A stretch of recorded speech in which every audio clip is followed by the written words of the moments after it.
Joel Embiid was named the 2022 NBA scoring champion, averaging 30 points a game. Embiid has become the first center to win the scoring title award since Shaquille O'Neal 22 years ago. In the 2022 season, Joel Embiid has scored over 40 points in 13 games and has 30-point game performances. The first offensive arsenal is his post-up game. All of the traditional big men, starting from Wilt, Kareem to Hakeem and Shaq, have dominated the game in the post. That was how the game was played in the NBA.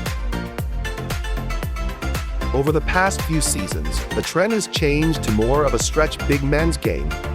Players like Kevin Garnett or Dirk revolutionized the game into where the big man also has to shoot from a long range. The numbers in three-point attempts per game really shows the difference in how the game is played.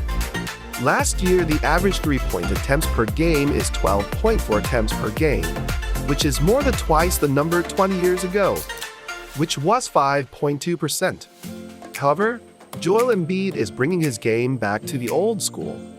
According to statistics in the 2022 season, Joel Embiid had 28% of his touches in the post, which is 7.8 possessions a game. He averaged 8.2 points in the post with a possession per points average of 1.5. Embiid and Nikola Jokic are the only two players torturing the opponents in the post. One thing about Joel Embiid's post-up game is that he is simply bigger and stronger than his opponents. There is almost no one in the NBA with the size and power of Joel Embiid. He can simply bully the opponents in the post and score. One characteristic you can see is that if he gets closer into the paint, he will almost always dunk on you. In other words, for the opponents, it is essential to stop Embiid from entering the painted area. At times he doesn't get the foul call he deserves, but most of the times it is difficult for the defender to defend without fouling. Another part of his game, which cannot be underestimated, is that he is extremely skillful. When he catches the ball in the post, he can not only back you down with his strength, but he can also face up and make the triple threat position. His face-up game in the mid-range is almost impossible to guard when he has it going. Joel Embiid's skill reminds me of Hakeem Olajuwon, from his impeccable footwork to his face-up game. Look at Joel Embiid's footwork here. Being 7 foot, we don't expect a player to move like Embiid. In fact, Joel Embiid also mentions that he modeled his game after Hakeem Olajuwon, stating that he used to watch tapes of Hakeem. Everyone knows that Embiid is bigger and stronger, but no one mentions that Joel Embiid's evolution in his game. His maturity of the game is growing and growing for him to be the runner-up for the MVP race this year. One stat that impressed me most this season is his assist number went up from 2.8 to 4.2, while averaging over 30 points a game. LeBron James, Michael Jordan, Kobe Bryant, and all the greats evolved to become a better passer as their careers developed. The same is happening for Joel Embiid. He is giving more trust in his teammates and creating shots for them.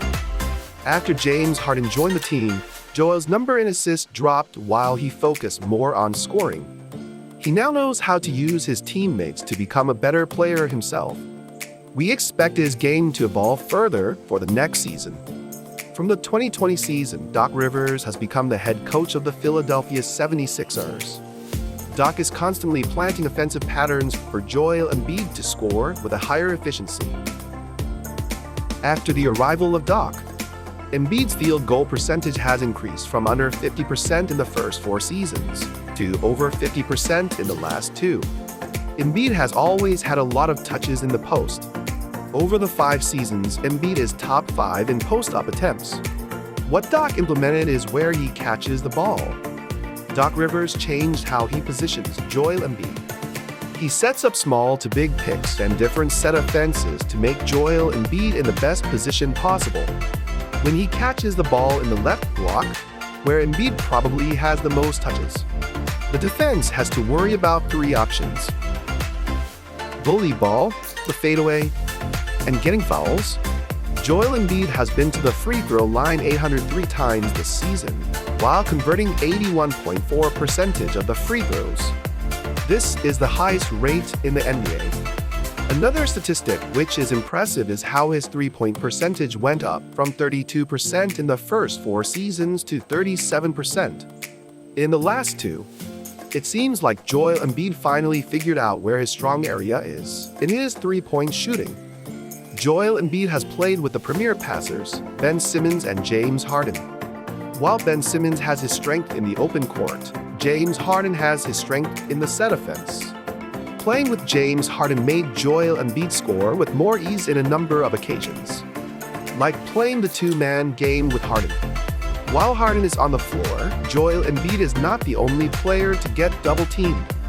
Joel Embiid hence gets more freedom to score the isolation points. As mentioned earlier, post-up big man is considered a lost art.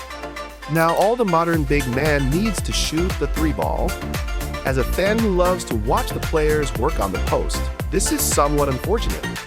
What we are seeing from Embiid is the reminiscent of the dominant big man playing in the league. Joel Embiid might be the epitome of how the modern big man can be developed. We will see whether Embiid will win his yearning MVP trophy next year.